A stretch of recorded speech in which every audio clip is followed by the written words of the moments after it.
in the first blank. Is it lung? L-U-N-G. Is the scenario a lung scenario? If the scenario they give you is a lung scenario, guess what kind of a problem it is? Respiratory. It's respiratory. I mean, it can't be any easier than that. However, that only gives you a 50-50 because it could be respiratory acidosis or respiratory alkalosis, correct? Right. Well, how do you tell between those? Well, the second question you ask yourself is the client overventilating or underventilating? Is the client or patient overventilating or underventilating? That is going to be critical for your respiratories. If the patient is overventilating, pick alkalosis. If they are underventilating, pick acidosis. Now, this is extremely simple. It's almost pathetically simple.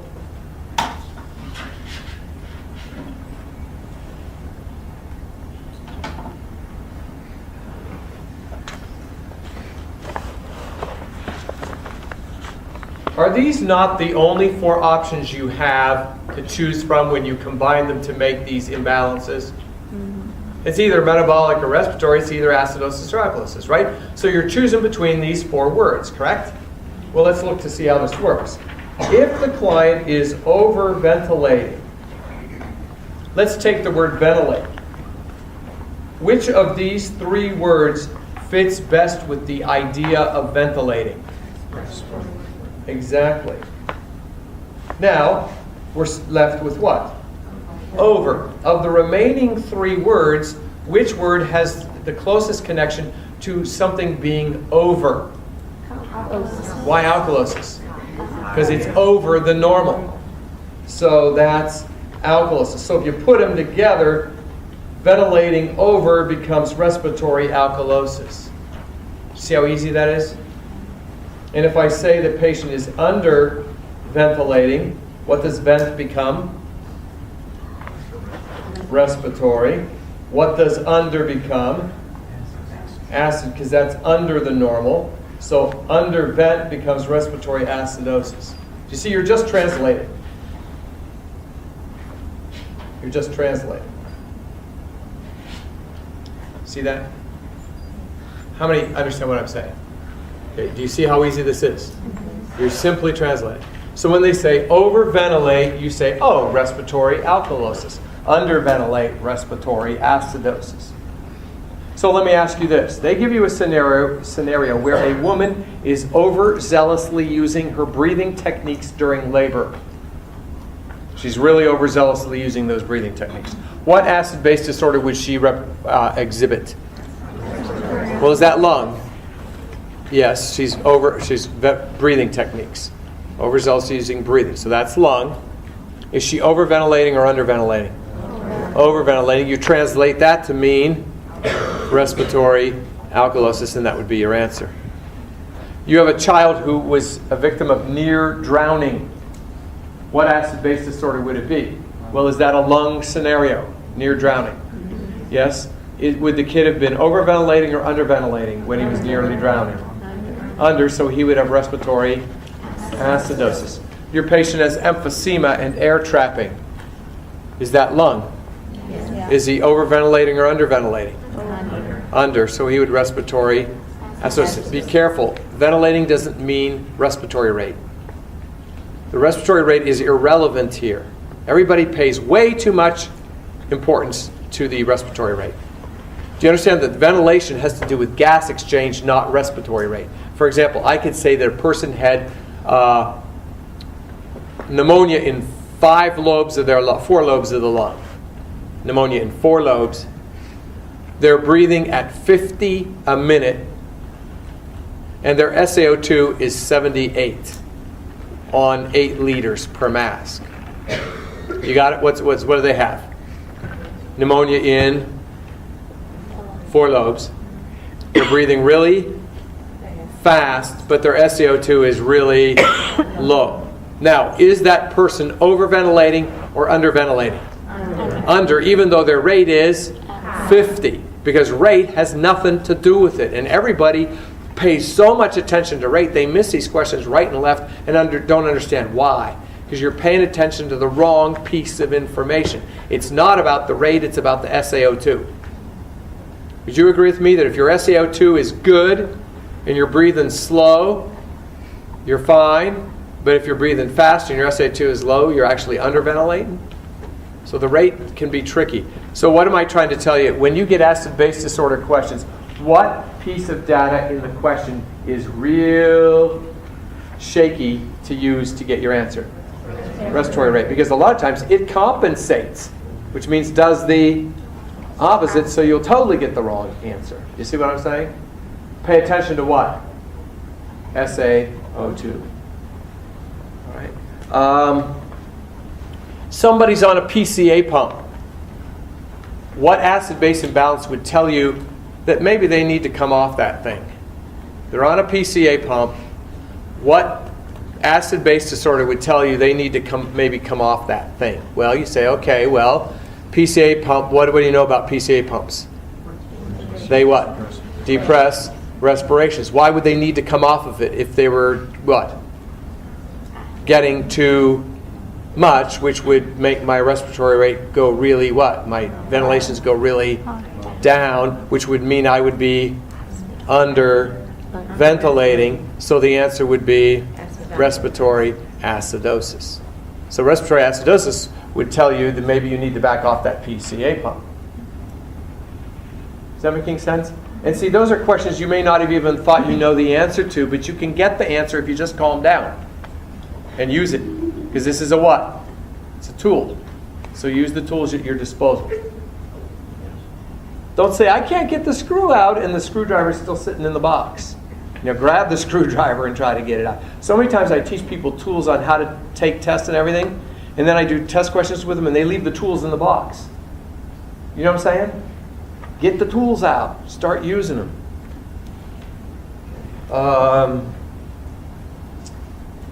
What if it's not lung? The next box says, what if it isn't lung? Metabolic. Then it's metabolic. If it isn't lung, it's metabolic. Well, good news. There's really only one scenario where you will answer metabolic alkalosis, and that's what the next fill in the blank says. It says if the patient has prolonged gastric vomiting or suctioning, pick metabolic alkalosis. Why? Why does prolonged gastric vomiting and suctioning lead to metabolic alkalosis? You're losing acid. If you lose acid, you become basic. Otherwise, everything else that isn't lung, you pick metabolic acidosis. For everything else that isn't lung, that's another fill in the blank. For everything else that is not lung, pick metabolic acidosis. So let me ask you this. A patient had GI surgery. He has had a NG tube to low intermittent GOM co-suctioning for 3 days. What acid-base disorder would he most likely exhibit? Metabolic alkalosis. Your patient has hyperemesis gravidarum. What acid-base disorder are they most likely to exhibit? Metabolic alkalosis. Your patient with hyperemesis gravidarum is now dehydrated. What acid-base disorder would they have? Now they've gotten dehydrated. That's not prolonged gastric vomiting suctioning. It's something you see with it, but it isn't what it is. So now what would they have? Metabolic acidosis. Because it caused that. Because that's what caused, it flipped on the other side and now you're there. Good point. What about this? Person has acute renal failure. What acid-base disorder? Acute renal failure. What acid-base disorder? Why metabolic acidosis? Why?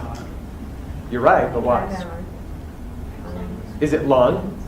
No. Is it vomiting or suctioning? So it's got to be metabolic acidosis, because everything that isn't lung or vomiting or suctioning is metabolic acidosis. So what about infantile diarrhea? What acid-base disorder? Metabolic acidosis. Why?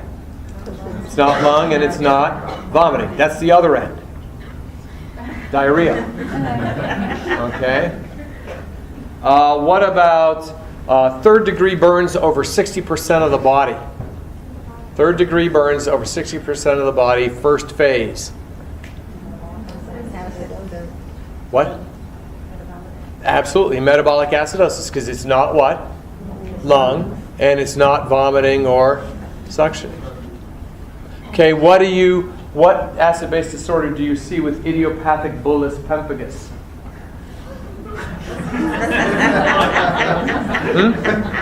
What? Yeah, metabolic acidosis. Very good. Absolutely correct. Why? I mean, I don't know what it is. It is long, though. But if it is long, it's only, you got one body system out of 13. Right?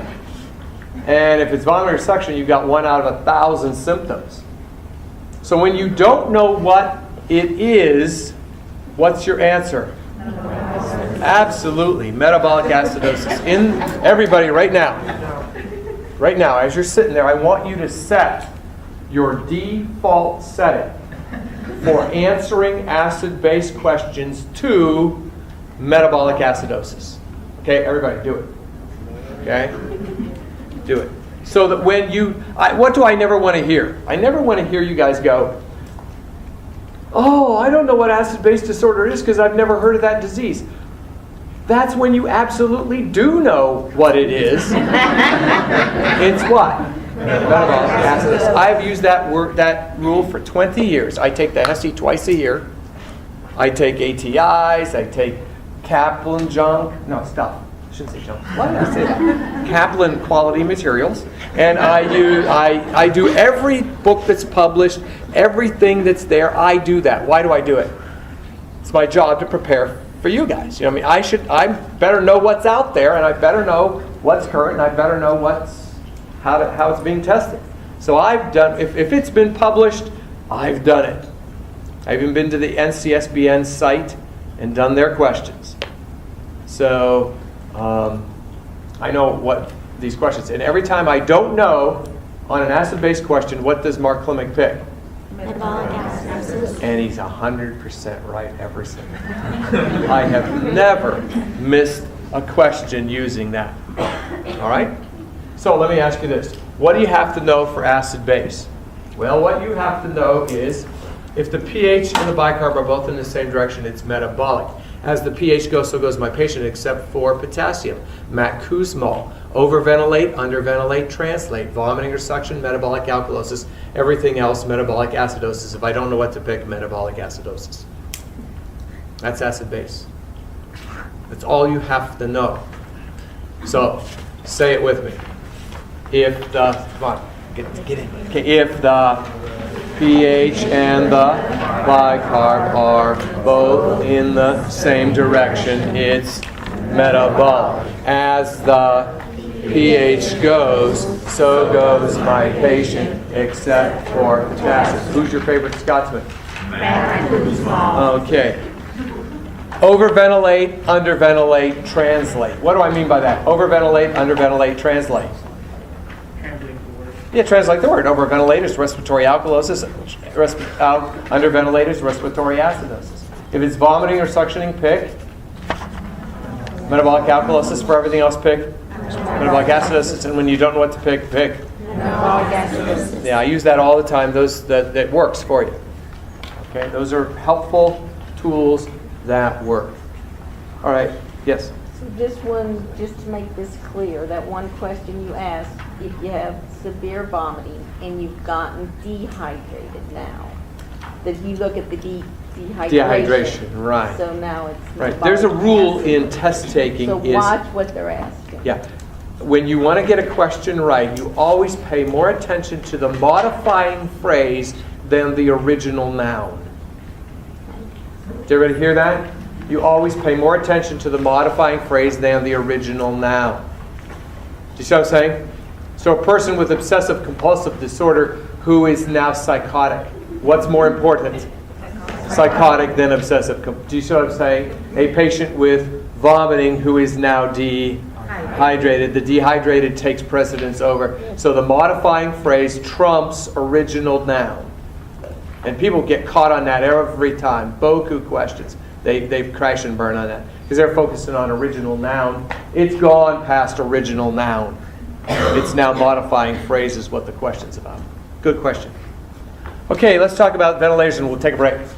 Ventilators. The first two things you have to know is the alarms. You have to know the alarm systems. And you have to know how the blood gases articulate with ventilators. There is a thing called a high pressure alarm. A high pressure alarm is triggered by increased resistance to airflow. Increased resistance to airflow. In other words, the machine is having to push too hard to get the air into the lungs. It's having to push too hard. There's resistance. And when that happens, the machine will set off a high pressure alarm. Because you understand, when you set up a vent, you set up two alarms. You say, I don't want you to use less than this pressure to get that air in, and I don't want you to use any more than that pressure. You tell it that. And then when it exceeds that, the high pressure alarm goes off. Say if you set the high pressure at 40 millimeters of mercury, and you say, I don't want you to push, machine, I don't want you to push any more than 40 millimeters of mercury to get that air in. If the machine has to, it will set off the high pressure alarm. Because it's telling you it's too hard. I'm having to work too hard because it's high pressure. Does everybody understand that conceptually?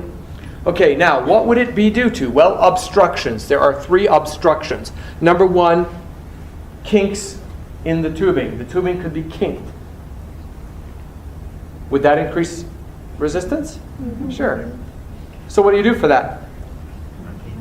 That's rocket science. Unkink. Okay. Then, second most common obstruction is water condensing within the tube. There's water condensing in the dependent loops. So what do you do for that? Now there are more rocket science here. Empty it. And the third most common cause is mucus secretions in the airway. They've got goop there. Gunk. Junk. Mucus. And what do you do for that? Now what will be... Suction is correct, but what would you do before you suction? And I'm not talking about pre-oxygenating them, because that is true. But is there another strategy that would be done to mobilize secretions before you would actually suction the person? What would you do? Yeah, change position. Turn, cough, deep, breathe. Change position. Turn, cough, deep, breathe. So you would do that first, and if that didn't work, what would you do? Suction. What do you guys know about suctioning airways? What do you think? Good, bad, otherwise? What do you think? Give me your impression. The more you do it, the more secretions, problems you cause. So it's a double-edged sword. So how often do you suction patients? Every 15 minutes, every hour, every 2 hours, every 4 hours, or none of the above? None of the above. How often do you suction people? As necessary. And that means when they cannot mobilize it after they've been turned and coughed and deep breathed. In ICU, I'm notorious for getting nurses always negatively talk about me in ICUs because I don't do much suctioning, but I do an awful lot of turning. And I find if somebody's O2 sat's low and they're tacking and they're looking like they need, and I don't get good air exchange and the high pressure alarms are going off all the time, I turn them. Patient coughs and whack, out comes this thing, hits the wall on the other side, and then they pink up and they're just fine, thank you, and I never did suction them. And I'll go and report and they'll say, how many times did you suction him? Oh, I didn't suction him at all. How come you never suction people? Well, his O2 sat is 98 on room air. You got a problem with this? You see what I'm saying? His lungs are clear. He's got 98 on room air. Temperature's normal. You got a problem? Okay? So I do a lot of turning, man. I do a lot of turning and coughing and deep breathing, and I find I don't have to do a whole lot of suction. Some people, yeah, but not as much.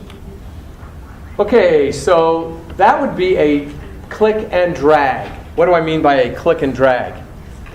Order. What would you do first? High pressure alarm goes off. What do you do first? What do you click first? Unkink. Check for kinks and unkink. Click it, drag it, drop it. Then what would you grab second? Empty water out of tubing. Click, drag, drop. Then what? Turn, cough deep, breathe. Click, drag, drop. Then what? Suction, click, drag, drop. That would be your order. Turn the page and let's talk about low pressure alarms. What's this saying? Decreased resistance. Remember I told you you always set a low level, and if it is below that, there's decreased resistance. So what's the machine saying? Yeah, that was too easy, yeah. I had to work too little. That was way too easy, pushing that breath in. Well, what do you think would cause a low pressure alarm? Decreased resistance. Disconnections. There are 2 disconnections you need to know about. The first one is disconnection of the main tubing. If the main tubing is disconnected, what do you do? Yeah, it's more rocket science. Reconnect. The other most common disconnection is the oxygen sensor tubing. What is the oxygen sensor tubing? What is that? Anybody know? Senses the level. It senses the FiO2 right at the trach area or the airway area. Well, what's it look like? Anybody know what it is?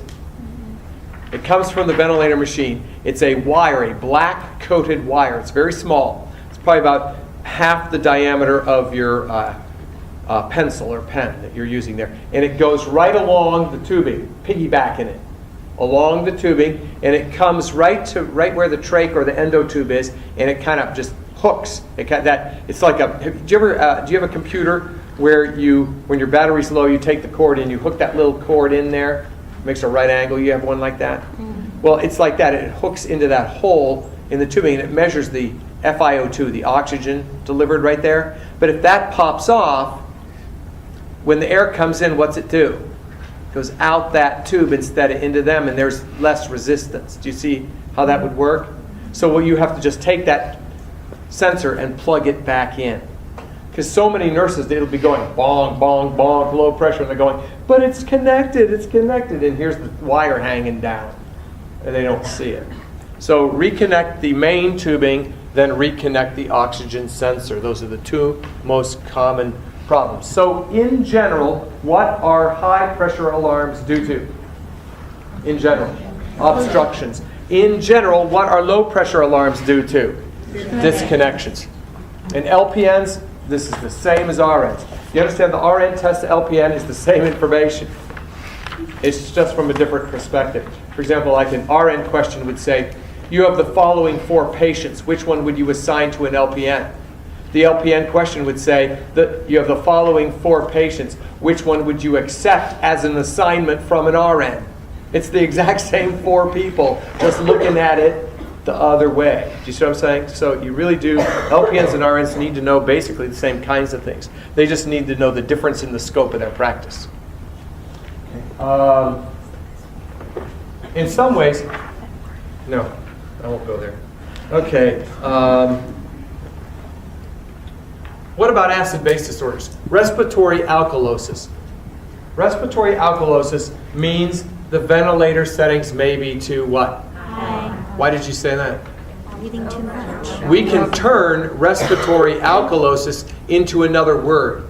What can we turn it into? Respiratory. Ventilate. Alkalosis.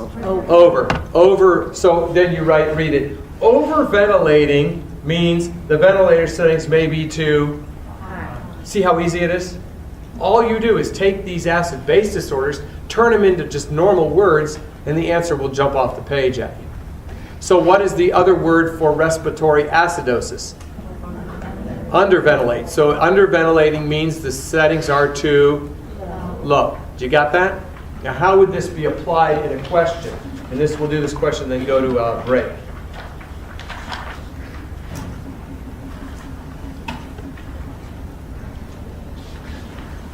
The doctor says, wean off vent in AM. Got it? he's writing it today for tomorrow. Wean the patient off the ventilator in the morning tomorrow. The 6 a.m.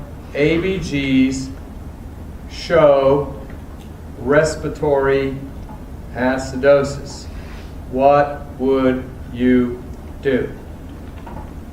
A, follow the order. B, call respiratory therapy. C, hold the order, call doctor. Or D, begin to decrease the settings.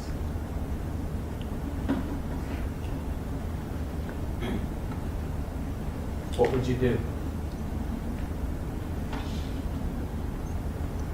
Talk to your buddy.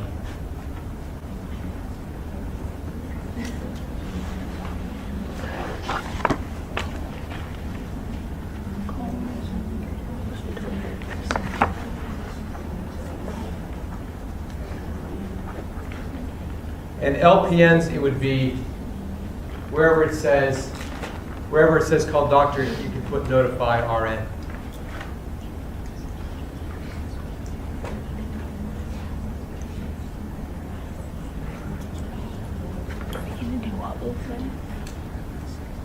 What's your answer? The answer is C. Why did you know it was C? He's underventilating. How do you know he's underventilating? He's got respiratory acidosis. So does he need this ventilator? Oh yeah, he does. Because he's being underventilated on the ventilator. He's on the ventilator and he's already underventilated on the ventilator. Am I going to take him off the ventilator? He's going to be even worse. So what acid-base disorder did you want to see at 6 a.m.? Respiratory alkalosis, which means he's being overventilated. In that case, he probably doesn't need the ventilator.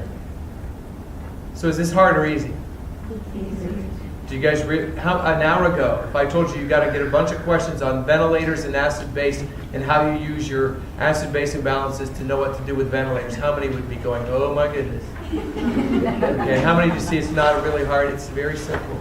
Very, very easy. You can be whiz-bangs at this. Why is B a bad answer? Why is B a bad answer? What's that? Yeah, never pick an answer where you don't do something and somebody else has to do something. Because you may feel like doing that, but that isn't the answer. Okay, that's what I call the chicken answer. You know, you're afraid to call, so you have respiratory therapy do it. If a patient says to you, I have cancer, I only have 6 months to live. Do you think there's a heaven or a hell? Where do you think I'll go when I die? What would you do? Do not pick, call chaplain. Okay? Now you may not feel like you want to deal with that right then and right there, but as a nurse you're supposed to say what? What do you think about? Do you see what I'm saying? That's the answer.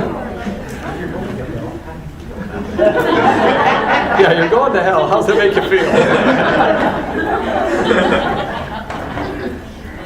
Yeah, I can see that. Don't tell anybody at Cedarville I said that.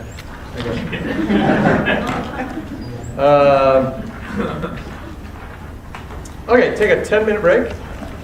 You guys have been really good. And we'll come back at 25 after.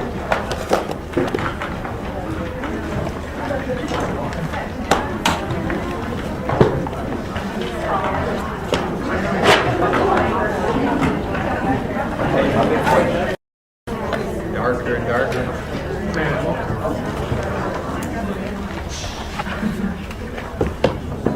Okay, alcoholism. Page 4, alcoholism. We're going into some psych and some med-surg both with this one. I want to talk about the psychological aspects of alcoholism, called the psychodynamics. The number one problem in alcoholism psychologically is the same as the number one problem in any and all abusive situations. The number one problem in abuse is denial. Denial. Abusers have an infinite capacity to deny. In fact, an abuser has to deny in order to continue the behavior. Because what does